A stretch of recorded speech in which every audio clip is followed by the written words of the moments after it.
अस्सलाम वालेकुम dear student, कैसे हैं आप सब। उम्मीद करती हूँ खैरियत से होंगे। तो स्टूडेंट, हमने वायरसेस की क्लासिफिकेशन को स्टार्ट किया हुआ था। कल हमने कुछ वायरसेस के बारे में स्टडी किया था, उसके कुछ करैक्टरिस्टिक्स को देखा था और साथ में उसकी क्लासिफिकेशन देखी थी on the based of host range. तो स्टूडेंट, आज हम क्लासिफिकेशन करेंगे वायरसेस की on the basis of their morphology. Morphology कहते हैं उनके स्ट्रक्चर की बेस पे कि जो वायरसेस हैं उनकी शेप किस तरह से होती है। ठीक है, तो उस बेस पर क्या करते हैं कि वायरसेस को क्लासिफाई किया जाता है। तो यहाँ पे 5 तरह से टाइप बताई गई हैं वायरसेस की। उनको मोर्फोलॉजी के बेस पे, उनके स्ट्रक्चर की बेस पे क्लासिफाई किया गया। पहली टाइप होती है हेलिकल वायरसेस है, दूसरा आइकोसाहेड्रल वायरस है, तीसरा कॉम्प्लेक्स वायरसेस है, फोर्थ पे इन्वेलप्ड वायरसेस है और फिफ्थ पे नॉन इन्वेलप्ड वायरसेस होते हैं। सबसे पहले इसका पहला पॉइंट देखते हैं कि हेलिकल वायरसेस क्या होता है। हेलिकल वायरसेस, आपको यहाँ पे इसकी डायग्राम नजर आ रही है। लाइका, ये क्या होता है, कॉइलिंग की फॉर्म में होता है। ठीक है, और इसके अंदर क्या होता है कि 3 डायमेंशनल जो स्ट्रक्चर होता है, ठीक है, वो अटैच हुआ होता है एक सेंट्रल पॉइंट के साथ। इस वजह से इसको हम हेलिकल कहते हैं। तो बेसिकली यहाँ पे बताया गया कि आपके पास ये एक कैप्सिड है विद अ हेलिकल स्ट्रक्चर। उसने कहा दीज हैव अ कैप्सिड, इसके अंदर कैप्सिड होता है। कैप्सिड का मतलब होता है आप कह सकते हो अपर कोट कह सकते हो। ठीक है, कोट कह सकते हो। और वो मतलब किसका बना होता है, प्रोटीन का बना होता है, जिसमें प्रोटीन का कोट होता है विद अ हेलिकल स्ट्रक्चर। फिर उसके गिर्द क्या होता है, लाइक आप कह सकते हो उसके बाद क्या होता है कि एक हेलिकल का स्ट्रक्चर होता है जो कि न्यूक्लिक एसिड को सराउंड किया होता है। तो अगर इसकी डायग्राम में आपको थोड़ी सी ड्रॉ करके दिखाऊं, ये इस तरह करके डीएनए है। इसके गिर्द क्या होता है कि हेलिकल स्ट्रक्चर होता है और इसके ऊपर एक लेयर होती है। ठीक है, उस लेयर को हम क्या कहते हैं, कैप्सिड का नाम देते हैं। कैप्सिड कहते हैं उसका कवर जो होता है।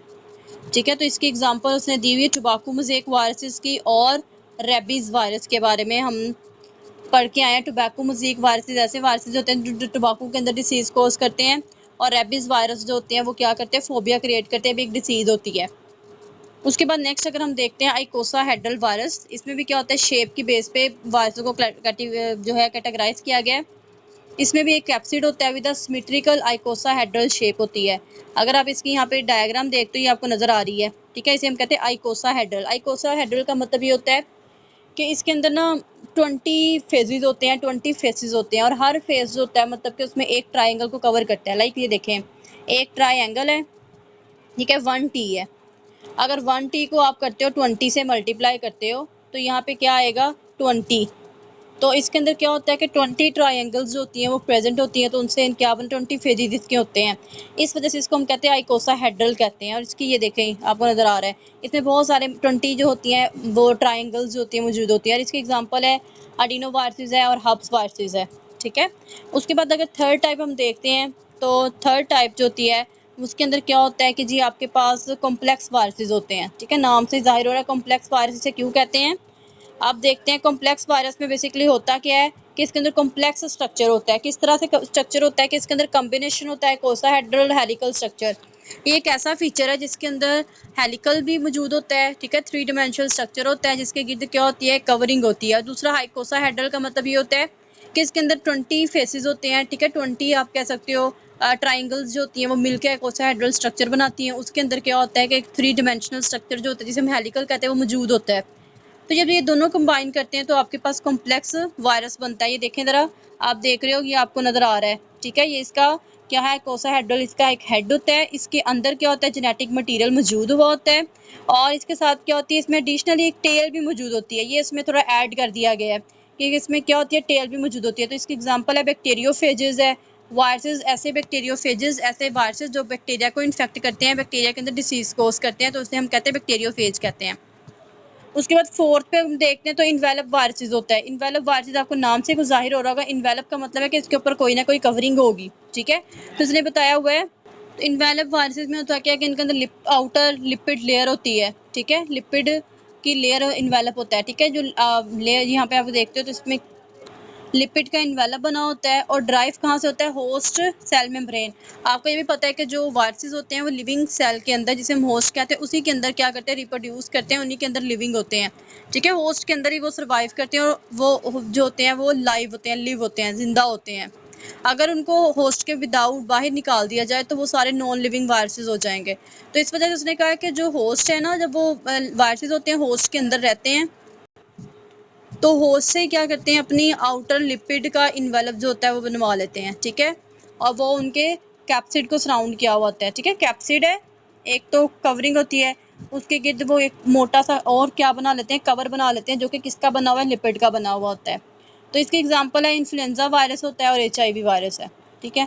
उसके बाद फिफ्थ वाली इसकी टाइप है नॉन इन्वेलप वायरसेस। आपको नाम से भी थोड़ा बहुत आइडिया हो रहा होगा। नॉन इन्वेलप का मतलब होता है कि इसके ऊपर कोई भी प्रॉपर कवरिंग जो होती है वो मौजूद नहीं होती, ठीक है। Non envelope these lack an outer lipid envelope, इसके अंदर क्या होता है कि कवरिंग आउटर लिपिड इन्वेलप जो होता है वो एब्सेंट होता है। आउटर इवलिंग मतलब कि आउटर लेयर जो होती है वो एब्सेंट होती है। इसमें सिर्फ और सिर्फ कैप्सिड होता है इनक्लोजिंग द न्यूक्लिक एसिड। ये देखें, ये कैप्सिड है, इसके अंदर न्यूक्लिक एसिड जो होता है, ठीक है, वो मौजूद होता है, सिंपल। और आपको पता है जो न्यूक्लिक एसिड जो होता है वो कंसिस्ट करता है DNA के ऊपर RNA के अंदर, डीऑक्सीराइबोन्यूक्लिक एसिड और राइबोन्यूक्लिक एसिड। तो DNA और RNA होता है, उसके ऊपर क्या होता है, सिंपल सा कैप्सिड होता है। कैप्सिड मतलब प्रोटीन का कोड मौजूद होता है। ये सिंपल से वायरसेस होते हैं। ये आपको इसकी डायग्राम भी नजर आ रही है। तो इसकी एग्जाम्पल है पोलियो वायरस है और अडीनो वायरसेस है। तो स्टूडेंट ये हमने क्लासिफिकेशन किया on the basis of their morphology. अब नेक्स्ट पॉइंट के अंदर हम देखते हैं क्लासिफिकेशन करते हैं on the basis of genetic material, ठीक है। जेनेटिक मटेरियल की बेस पे हम क्या करते हैं, DNA को क्लासीफाई करते हैं। तो इसमें उसने दो टाइप्स बना दिए हैं, DNA वायरसेस और दूसरा RNA viruses. Viruses with DNA as their genetic material, इस तरह के वायरसेस जिनका जेनेटिक मटेरियल जो होता है वो DNA होता है, या आप इस तरह कह सकते हो viruses contain DNA is called the DNA viruses. This DNA can be single standard और द डबल स्टैंडर्ड। अब उसने कहा कि ये जो DNA होता है वायरस के अंदर वो सिंगल स्टैंडर्ड भी हो सकता है और डबल स्टैंडर्ड भी हो सकता है। अगर डबल स्टैंडर्ड DNA की वायरसेस की बात करें तो इसकी एग्जांपल है डिनो वायरसेस, जो क्या करता है, रेस्पिरेटरी इन्फेक्शन जो होता है उसको कोज करता है। रेस्पिरेटरी इन्फेक्शन जो होते हैं सांस लेने के दौरान, ठीक है, उनको इफेक्ट करता होता है। इसमें बहुत सारी डिसीजेस कोज करता है डिनो वायरसेस, ठीक है। अगर आप कर सकते हो तो इस सांस के जितने भी बीमारियां होती हैं वो इससे कोज होती हैं। दूसरा होता है हब्स वायरस होता है जो कोज करता है, हब्स कोज करता है। और चिकन पॉक्सेस होते हैं, हब्स जो होती है वो भी एक डिसीज होती है, चिकन पॉक्स होती है वो भी एक डिसीज होती है। रेस्पिरेटरी इन्फेक्शन में बेसिकली क्या होता है कि नज़ला ज़ुकाम, खांसी, बुखार, ये सब कुछ होता है। और हब वायरस के अंदर क्या होता है कि ब्लिस्टर्स बन जाते हैं, छाले बन जाते हैं स्किन के ऊपर। तो ये देखिए हब्स की आपको ना डायग्राम नज़र आ रही है कि इसमें क्या होता है कि डिफरेंट तरह के ना मुंह के ऊपर छाले बन जाते हैं। हब वायरस में ये होता है हब वायरस।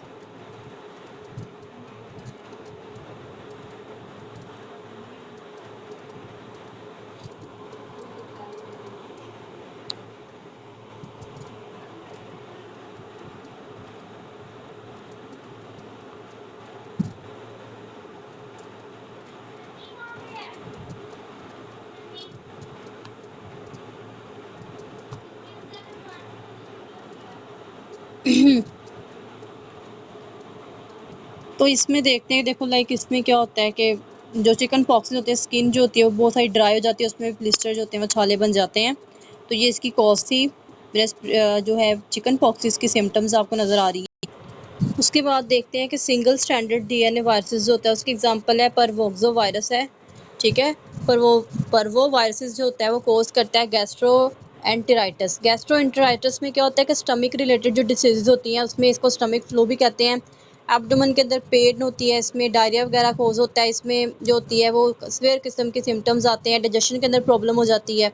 तो इस तरह की जो डिसीज़ होती है ना स्टमक रिलेटेड, तो वो सिंगल स्टैंडर्ड DNA कोज करता है। अब उसके बाद हम इसकी दूसरी टाइप की बात करते हैं, तो RNA वायरसेस।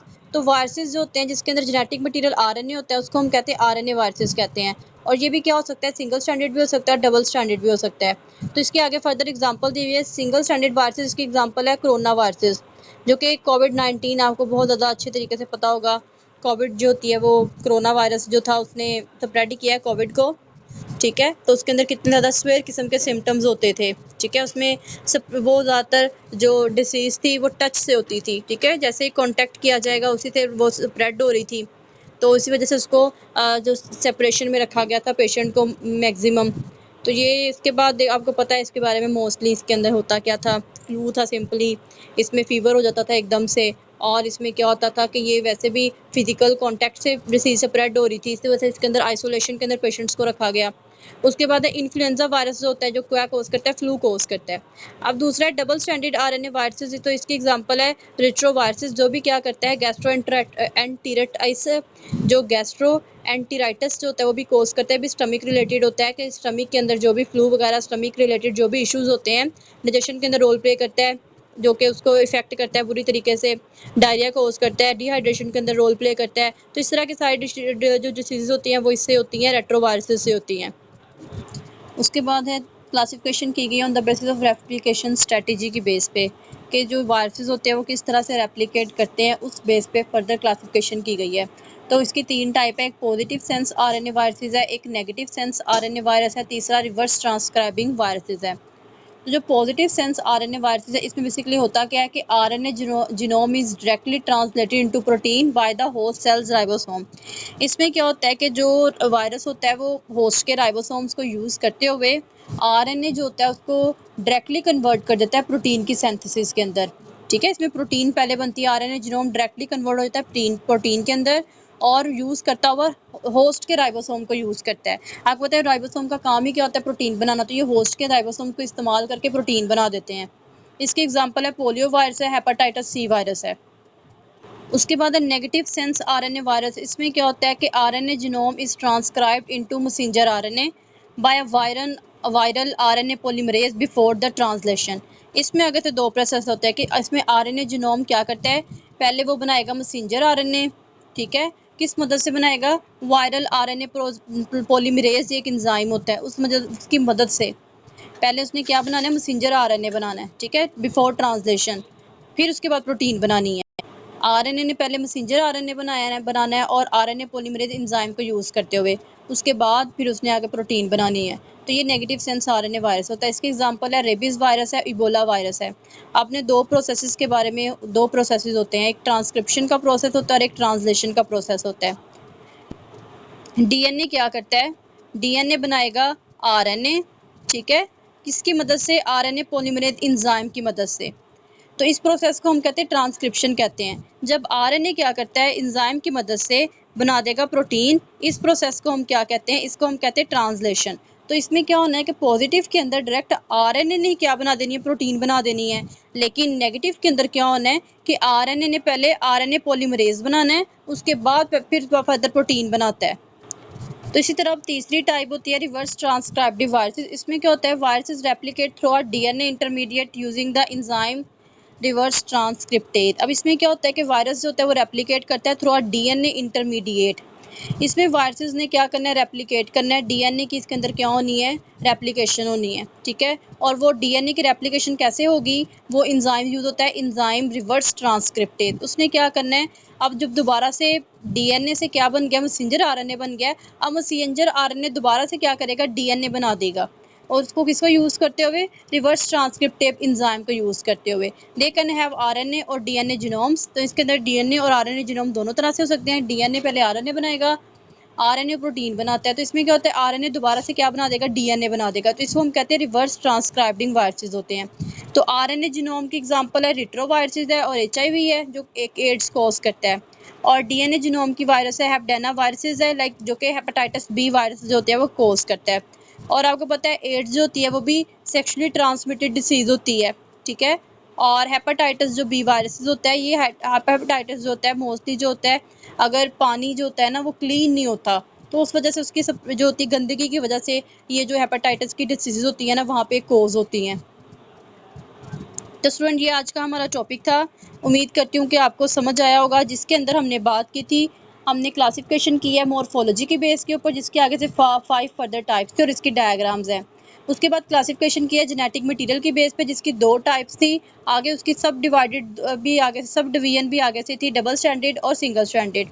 उसके बाद हमने बात की थी, क्लासिफिकेशन की है on the basis of the replication strategy की बेस पे।